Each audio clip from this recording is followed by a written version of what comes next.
되리이다. 아멘. 예, 오늘부터 로마서 말씀을 읽는데 제가 어저께 말씀을 원고를 써 내려가다가 사도행전 말씀을 얼만큼 했나 이렇게 좀 찾아봤어요.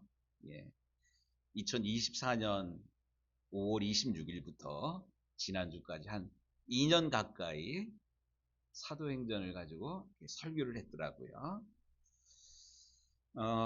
사도행전 지난주까지 28장 마무리하고 29장을 우리가 계속 써내려가야 된다. 이렇게 설교를 마무리하고는 물론 기쁨도 있었어요. 책 한 권을 또 교인들이랑 함께 은혜를 나눴구나 하는 그런 기쁨도 있었지만 또 고민이 저에게 또 있었습니다. 이게 뭐냐면 사도행전 다음에 어떤 성경을 가지고 우리 성도들이랑 1년 혹은 그 이상 말씀을 나눠야 되나 이 고민을 하게 되더라고요. 이 고민을 하면서 재미난 그런 생각이 났어요. 이게 뭐냐면 우리 주부들 매번 식사하잖아요. 식사하는데 아침 먹고 나면 저녁 뭐 먹지? 우리 김봉희 권사님 한 끼 끝나고 나면 점심 뭐 먹지, 저녁 뭐 먹지 걱정해야 안 해요? 예? 하루 종일 밥만 차리는 것 같아요. 저도 맨날 설교만 하는 것 같아요. 하여튼 이런 고민이 있더라고. 반찬을 뭘 하지? 뭐 이런 고민들. 우리 주부들은 공감하실 거예요. 사모님도 그러시죠. 예. 예, 이런 고민이 저에게도 있었습니다. 그러다가 고민하다가 우리 성도들에게 어떻게 하면 이 말씀 전체를 꿰일 수 있는 그런 시간을 도와드릴까 고민하다가 지난주에 우리가 사도행전 28장까지 읽었는데 바울이 드디어 로마에 가게 됐잖아요. 로마에 가게 됐으니까 이 로마서 말씀을 우리 성도들이랑 로마서가 16장까지 이렇게 있거든요. 로마서 말씀을 좀 깊이 좀 함께 나누어야겠다 이런 생각을 갖게 되었습니다. 하지만 이 로마서, 사도행전 다음에 로마서가 나오지만 이 로마서를 사도 바울이 로마에 가게 됐기 때문에 가서 죄인의 몸으로 감옥에 있으면서 쓴 책은 아니에요. 좀 영상 좀 예, 영상을 준비를 했는데 이거는 사도 바울이 로마에 가기 훨씬 전에 어디에 있을 때 이 로마서를 썼을까요? 엔터 좀 쳐주시고요. 우리 김윤희 총장님이 이 로마서에 대한 그런 설명을 잠깐 좀 하도록 하겠습니다.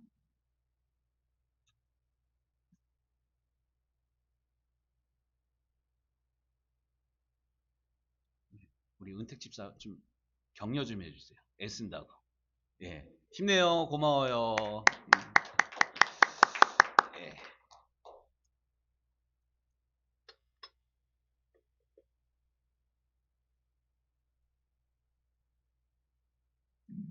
안녕하세요. 이번에는 로마서에 대해 살펴보겠습니다.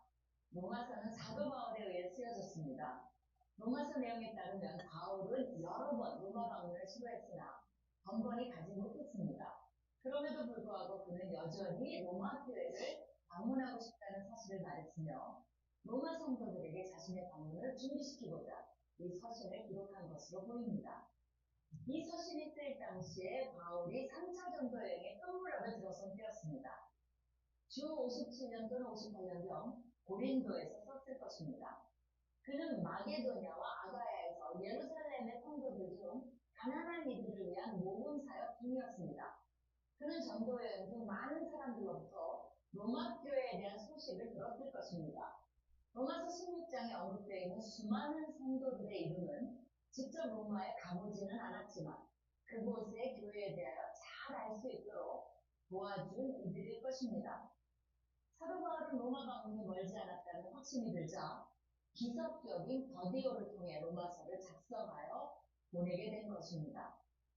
무엇보다 로마서는 그가 로마 교회를 방문하기 앞서 그곳의 성도들이 믿음에 굳게 설 수 있도록 돕고자 하는 의도가 있습니다.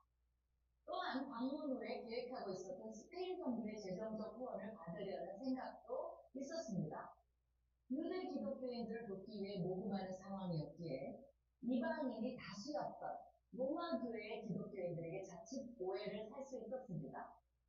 이를 염두에 둔 듯 사도 바울은 인종까지도 초월하는 그리스도 안에서의 연합을 강조합니다. 로마서의 특징을 논하기 전에 먼저 다루어져야 하는 것은 과연 누가 로마 교회를 세웠는가라는 질문입니다. 로마서를 보면 사도 바울이 로마 교회를 세우지 않았음을 자명합니다. 그렇다고 가톨릭 교회가 주장하는 것처럼 베드로 사도가 로마 교회를 세운 것도 아닙니다. 이 질문에 대한 해답을 찾아가는 데 있어 중요한 역사적 사료 하나가 있습니다. 바로 로마의 역사학자 수에토니우스가 주후 49년 50년 글라우디오 황제 때 그리스도라 불리는 자의 선동으로 로마에서 폭동이 일어나 로마에 살던 유대인들을 로마 밖으로 다 축출했다고 기록하고 있는 것입니다. 이러한 비기독교인 역사가의 기록은 폭동의 주동자를 예수 그리스도로 오해한 결과라고 볼 수 있습니다. 이런 사실들을 종합해 볼 때 로마 교회는 사도들이나 로마인들에 의해 세워진 것이라기보다는 예루살렘을 방문했던 유대인들과 이방인 개종자들이 오순절 성령 강림을 경험한 후 로마로 돌아와 세운 것이라 결론 내리는 것이 가장 합당합니다. 예. 로마서 어떤 책인지 아시겠죠? 사도 바울이 쓴 거는 아니지만 또 예루살렘을 방문했던 각처에서 온 이들이 성령 강림을 체험한 다음에 돌아가 가지고 세운 그런 교회다. 이 정도 이 전이해를 가지고 이 로마서 말씀을 좀 들어가도록 하겠습니다. 로마서에 대해서 로마서는 이런 책이다라고 정의를 내린 많은 사람들이 있습니다. 기독교 복음의 핵심을 압축적으로 잘 쓴 책이 로마서이다. 또 구원의 길을 명확히 말해주는 책이다. 신앙의 뼈대, 신앙의 교리서가 로마서이다. 라고 로마서에 대해서 한마디로 정의를 내립니다. 그리고 수많은 회심을 낳은 생명의 책이 로마서이다. 기독교의 교부 어거스틴이라는 그런 사람이 있어요. 기독교 교리를 체계적으로 정리한. 그런데 이 어거스틴이 젊은 날에 이단에 빠지기도 하고요. 또 사생활을 낳기도 하고요. 이 방탕한 그런 삶을 사는데 그럼에도 불구하고 이런 망나니 아들을 위해서 날마다 울면서 기도했던 어머니가 있어요. 모니카라는 어머니가 끊임없이 기도를 하였는데 어느 날 술 취해가지고 이렇게 걷다가 그 교회 곁을 지나는데 뭐 집어들으라 뭐 이러는 애들 노랫소리를 듣고 예배당에 들어가가지고 성경책을 폈는데 이게 로마서 본문을 읽고 자다가 깰 때가 되었나니 뭐 요 말씀을 읽고 이 어거스틴이 회심을 하게 됩니다. 그래서 회심을 한 이후에 기독교 복음을 체계적으로 정리한 사람이 바로 어거스틴입니다. 뿐만 아니라 루터, 우리가 개신교 전통에 있지 않습니까? 루터가 오직 의인은 믿음으로 말미암아 살리라라는 로마서 말씀을 읽고 교리화되고 그 타성에 젖어 있는 중세 이 가톨릭을 뛰어넘어서 오직 믿음으로, 오직 성경으로, 오직 은혜로 구원받는다는 기독교 개신교 지치를 내세운 것도 바로 로마서 때문입니다. 뿐만 아니라 요한 웨슬리 목사님도 그렇고 켈빈도 그렇고 로마서를 그 아주 중요하게 여기고 로마서를 가지고 강해 설교를 끊임없이 했습니다. 뿐만 아니라 목사님들, 모든 목사님들, 우리 김은성 원로 목사님도 계시지만 평생 40년 이상 목회하면서 로마서를 건너뛴 그런 목사님들이 없어요. 대부분 목사님들이 씨름하고 있는 그런 책을 꼽으라 그러면 로마서입니다. 저도 저에게 뭐 목회적인 인사이트, 영향을 준 몇몇 목사님들이 계신데 뭐 이동원 목사님도 그렇고 오카노 목사님도 그렇고 이 로마서 말씀을 아주 정리를 아주 잘 해주셨어요. 특별히 오카노 목사님 흔들릴 수 없는 구원의 감격 뭐 이런 책을 1, 2권 이렇게 쓰셨습니다. 그러니까 기독교 복음을 우리가 믿는 신앙을 체계적으로 정리한 책이 로마서이다. 예. 이런 전 이해를 가지고 로마서 1장을 들어가게 될 터인데 우리가 오늘 1장 7절까지 읽었는데 1장 1절부터 7절까지 읽었는데 오늘 특별히 1절 한 절의 말씀을 여러분들과 함께 나누면서 우리가 무엇을 붙들어야 되는가 우리 영적으로 좀 이렇게 영적으로 취할 수 있는 그런 시간이 되었으면 좋겠습니다. 우리 1절 말씀 같이 좀 읽도록 하겠습니다. 예수 그리스도의 종 바울은 사도로 부르심을 받아 하나님의 복음을 위하여 택정함을 입었으니. 아멘. 이 한 절 말씀인데 이 한 절 말씀에는 어마어마한 사도 바울의 자기 고백이 나와요. 자기 인생의 사명 선언이 나옵니다. 사명 선언서.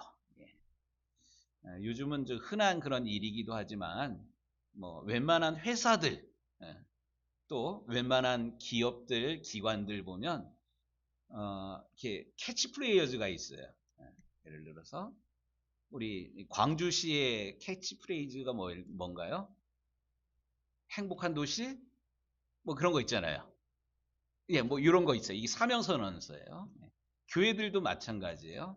우리 장로님 내외가 분당에서 오는데 분당 만나교회는 하나님의 임재를 경험한 예배자들이 예수님의 말씀으로 훈련된 제자가 되어 세상과 이웃을 섬기는 교회 뭐 이런 사명선언 캐치프레이즈가 있더라고요. 그러니까 웬만한 교회 뭐 우리 유정교회 특별히 올해 2026년 우리 유정교회 표가 뭐예요?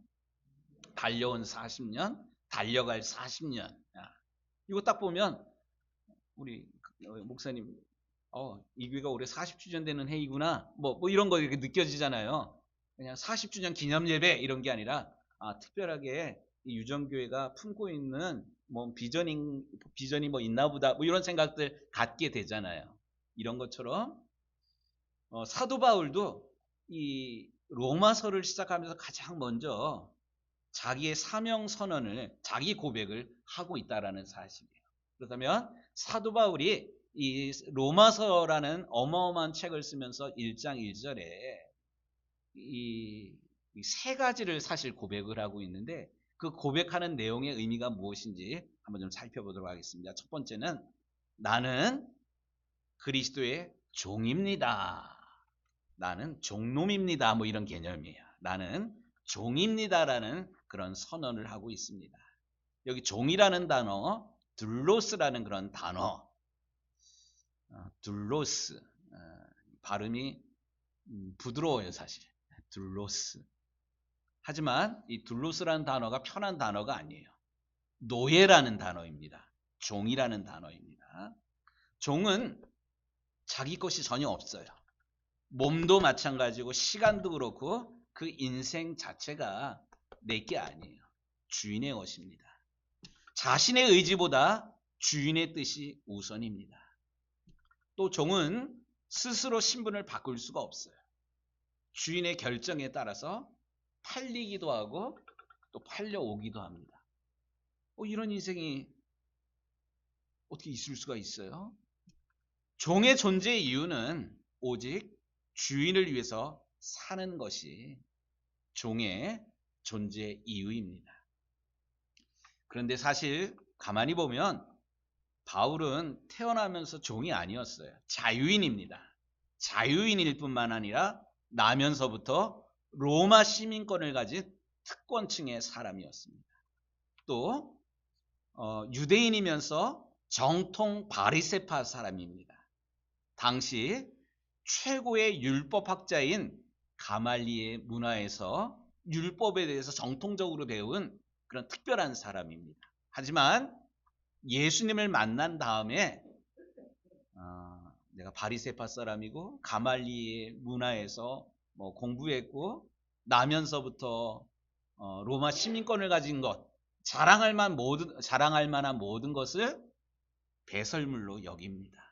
그리고는 오늘 1절에 나오는 그런 고백처럼 나는 예수의 종입니다. 예수의 노예입니다. 라고 선언하고 있습니다. 고백하고 있는 거예요. 야, 우리 같으면 그러지를 못할 텐데 왜 그랬을까요? 그 이유는 갈라디아서 2장 20절을 보면 알 수가 있습니다. 내가 그리스도와 함께 십자가에 못 박혔나니 그런즉 이제는 내가 사는 것이 아니요 오직 내 안에 누가 살아요? 그리스도께서 사시는 것이라. 이제 내가 육체 가운데서 사는 것은 나를 사랑하사 나를 위하여 자기 자신을 버리신 하나님의 아들을 믿는 믿음 안에서 사는 것이라. 예수를 믿고 보니, 예수님을 만나고 보니 나의 나됨이 내가 열심히, 내가 쟁취해서, 아니 내가 운 좋게 뭐 이런 신분을 가지고 태어났다, 이게 아니에요. 모든 것들이 하나님의 은혜임을, 죄인 중에 괴수 같은 나를 우리 하나님께서 사랑하셔서 나를 외면하지 아니하시고 나를 불러주신 것이 너무 감사해서 내 남은 인생을 복음을 위해서, 주님을 위해서 살겠습니다 결단하고 실제로 그렇게 살아갔습니다. 어제 설교를 준비하면서 옛날 시집을 하나, 어이구, 먼지가 막 나르네. 이게 77년에 나온 책이에요. 예.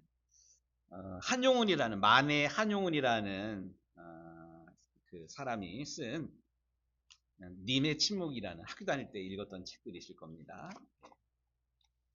남들은 자유를 사랑한다지만은 나는 복종을 좋아하여요. 자유를 모르는 것은 아니지만 당신에게는 복종만 하고 싶어요. 복종하고 싶은데 복종하는 것은 아름다운 자유보다도 달콤합니다. 그것이 나의 행복입니다. 그러나 당신이 나더러 다른 사람을 복종하라면 그것만은 복종할 수가 없습니다. 다른 사람을 복종하려면 당신에게 복종할 수는 없는 까닭입니다. 여러분들도 학교 다닐 때 한 번씩은 다 들었던 그런 시일 거예요. 이 만해 한용운은 민족 대표 33인 가운데 한 명이고요. 민족 대표 33인 가운데 16명이 기독교인이고 뭐 천도교인이고 그런데 유일하게 불교 대표로 참여했던 그런 이입니다.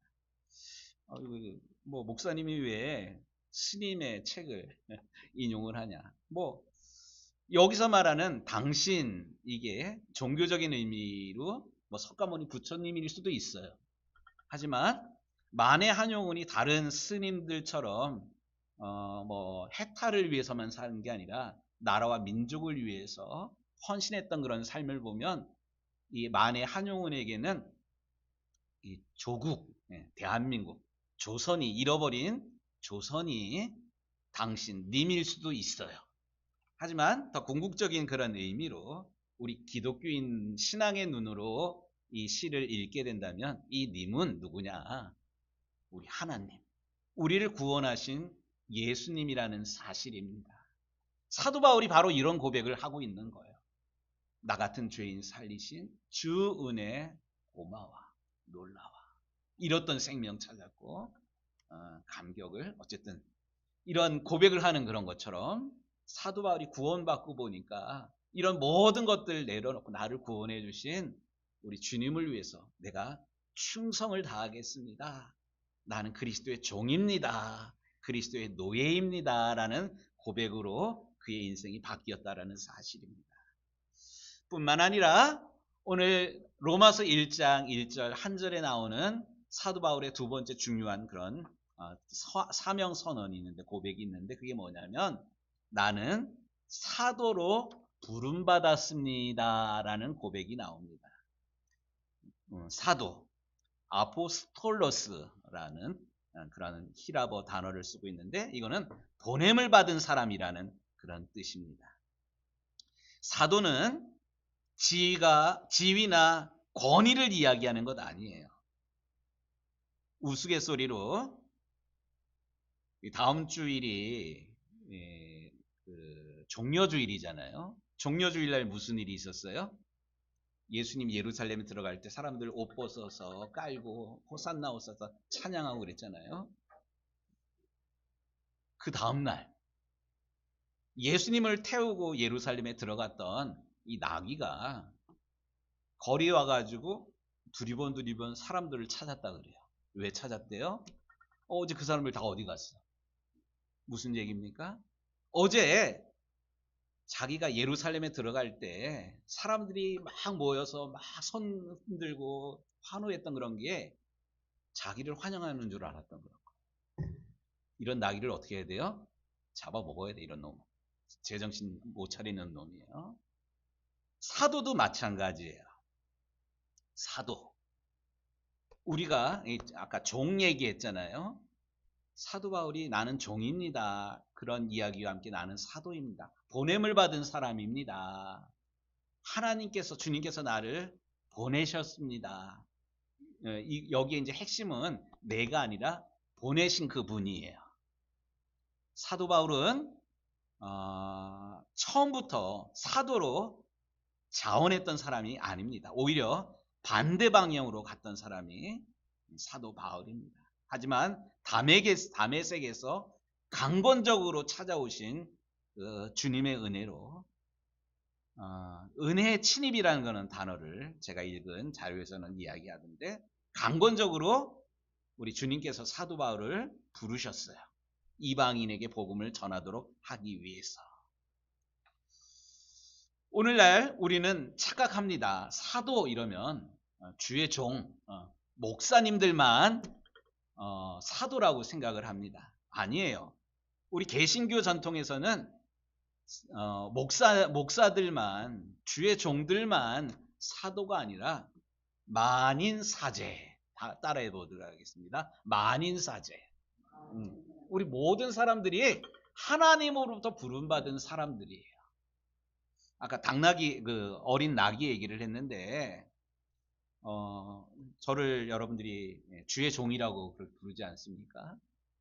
우리 대표 기도하시는 그런 분들 보면 어떤 분들은 이렇게 기도해요. 주의 종님을 붙들어 주셨어. 주의 종이면 주의 종이지. 종 뒤에는 님자가 붙나요? 종 다음에 붙어야 되는 말이 뭐예요? 종놈이잖아요. 뭐 이런 개념이에요. 주의 종만 위대한 것이 아니라 주의 종만 특별한 일을 하는 것이 아니라 우리 모두가 하나님으로부터 거룩한 부름을 받았다는 사실입니다. 그러나 너희는 택하신 족속이요 왕같은 제사장이요 거룩한 나라요 그의 소유된 백성이니 이는 너희를 어두운 데서 불러내어 그의 기이한 빛에 들어가게 하시니에 아름다운 덕을 선포하게 하려 하심이라. 주의 종들만, 목회자들 뿐만 아니라 우리 모두가 왕같은 제사장으로 부름받은 사람들입니다. 우리가 이 땅을 살아가면서 하나님을 사랑하는 그런 믿음으로 살아가면서 놓치지 말아야 되는 게 하나님으로부터 우리가 이런 부르심을 받은 존재라는 사실을 잊지 않게 되길 주님의 이름으로 축복합니다. 그런데 이 사도라는 그런 자리는, 사도라는 호칭은 박수받고 존경받고 힘을 부리는 그런 자리가 아니라 사도라는 그런 호칭은 고난과 희생, 헌신의 자리라는 사실 또한 잊어서는 안 됩니다. 사도 바울의 일생을 한번 보십시오. 우리가 지난주까지 사도행전 말씀을 28장까지 읽었는데 사도 바울이 부름받은 그 첫날부터 사도 바울의 그 삶은 하나님 앞에 갈 때까지 계속 고난이었고 또 순종이었고 핍박 속에서도 믿음을 지키는 그런 삶이었습니다. 부디 원하기는 하나님의 은혜로 부름받음을 고백할 뿐만 아니라 하나님께서 나를 거룩한 제사장으로 부름받았음을 믿는 우리 유정교회 모든 성도들이 바로 존귀 영광 모든 권세 주님 홀로 받으시고 멸시천대 십자가는 제가 지고 가겠습니다라는 믿음의 결단으로 맡겨주신 사명을 두려고 떨림으로 감당하게 되시기를 우리 주님의 이름으로 축복합니다. 세 번째, 오늘 사도 바울의 어마어마한 사명선언서가 나옵니다. 우리 1절 말씀을 좀 다시 읽도록 하겠습니다. 예수 그리스도의 종 바울은 사도로 부르심을 받아 하나님의 복음을 위하여 택정함을 입었으니. 아멘. 이 사도 바울의 세 번째 자기 고백, 사명 선언 세 번째는 복음을 위하여 내가 택정함을 입었다라는 그런 고백입니다. 택정함을 받다. 아프로리조 뭐 이렇게 히라보 단어를 이렇게 쓰더라고요. 아프로리조. 이 단어는 경계를 긋다, 또 따로 떼어놓는다, 이런 의미예요. 우리 이경수 권사님 기억하시는지 모르겠는데 예레미야 1장 5절 내가 너를 모태에 짓기 전에 너를 알았고 내가 배에서 나오기 전에 너를 성별하였고 너를 여러 나라의 선지자로 세웠노라. 이 무슨 본문이에요?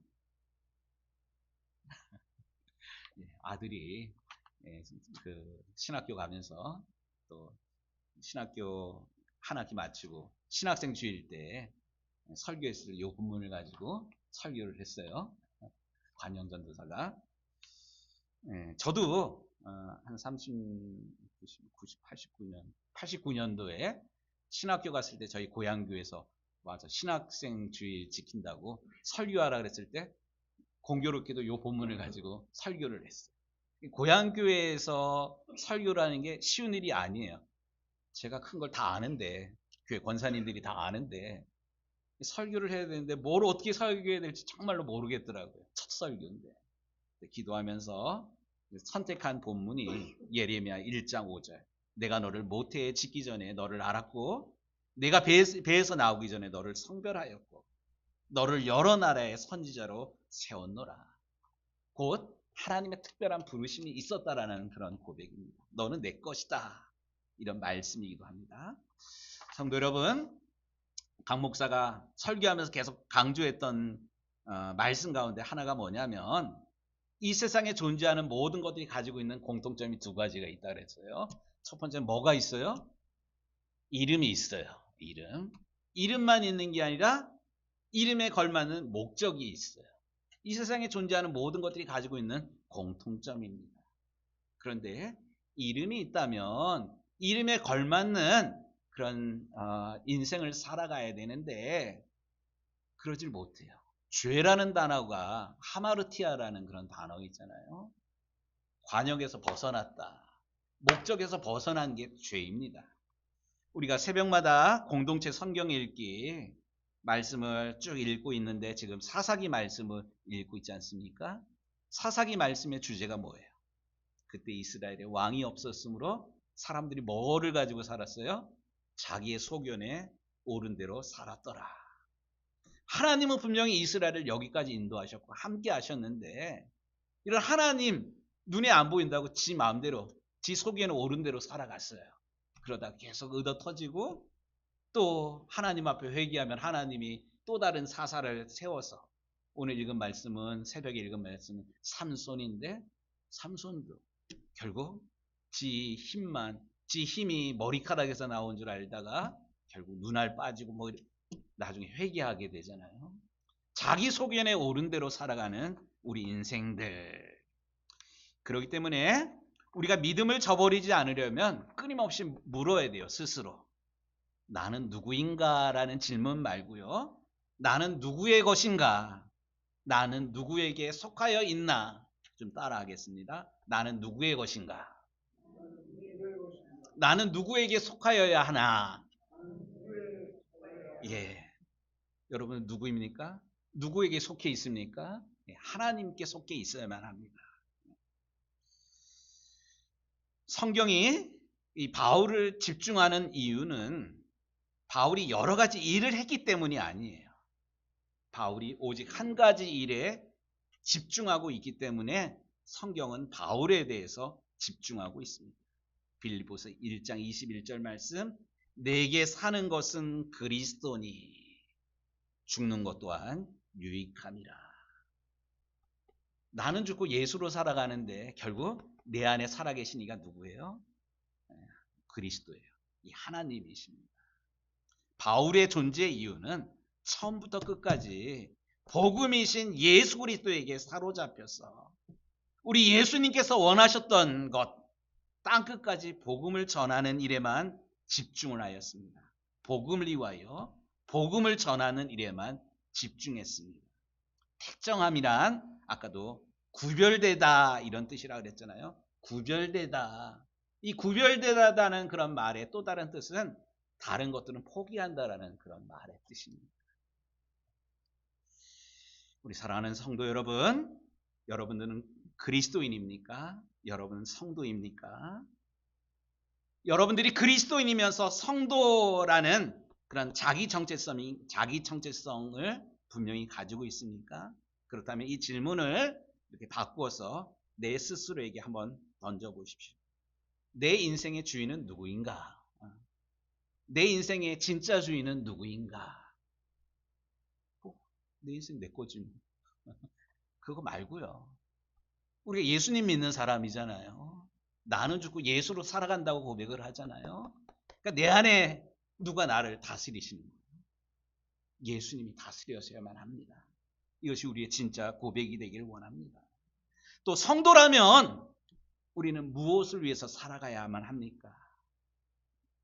사도 바울의 고백처럼 먹든지 마시든지 무엇을 하든지 하나님 영광을 위해서 살아가야 되는데 이건 정답인데 실제로 왜 직장 다녀요? 우리 문권사님 왜 직장 다녀요? 왜 건강해야 돼요? 왜 돈이 필요해요? 우린 돈 없으면 불안하고 몸 약하면 내가 버림받은 것 같고 그거 말고. 그래서 아굴이라는 사람이 그렇게 끊임없이 기도했던 건 죽기 전에 내게 주옵소서. 하나님 앞에 진실하기를 원하면서 또 돈이 없어서 하나님 앞에 손가락질 받을까 두렵사오며 또한 하나님 없이 내가 배부를까 두렵다라고 아굴이 그렇게 기도하였던 것처럼 하나님 영광을 위해서 물질도 필요하고 건강도 필요하오니 하나님 채워주옵소서. 이렇게 기도하는 우리 유정교회 성도들이 되기를 주님의 이름으로 축복합니다. 이제 뭐 가십일 수도 있는데요. 지금 중동 전쟁이 20일 가까이 이렇게 지나가고 있어요. 근데 이 중동 전쟁이 일어난 게 이란이랑 싸우는데 상대편이 누구예요? 이스라엘이에요. 또 상대는 누구예요? 미국이에요. 그러니까 믿지 않는 사람들은 이스라엘 어떤 사람이에요? 하나님 믿는 사람들이잖아요. 미국 하나님의 은혜로 큰 나라를 이루었다라고 생각들 하고 있잖아요. 근데 지금 이스라엘 모습을 보면 미국 모습을 보면 하나님이 전혀 없어. 하고 싶은 대로. 이 모습을 안타깝게 여길 뿐만 아니라 혹시 하나님을 믿는다고 하는 내 모습 속에는 믿지 않는 사람들이 지 마음대로 살아가네? 지 욕심대로, 지 계획대로 살아가네? 이러한 손가락질하는 모습이 혹 나에게는 있지 아니하는지 반면교사 삼아서 오늘 사도 바울의 이 어마어마한 고백, 나는 그리스도의 종입니다. 나는 사도로 부름받았습니다. 나는 복음을 위하여 택정받았습니다라는 이 사명선언을 통해서 어떤 인생을 살아가야 될지 다시 결단하게 되는 이 아침 시간이 되길 주님의 이름으로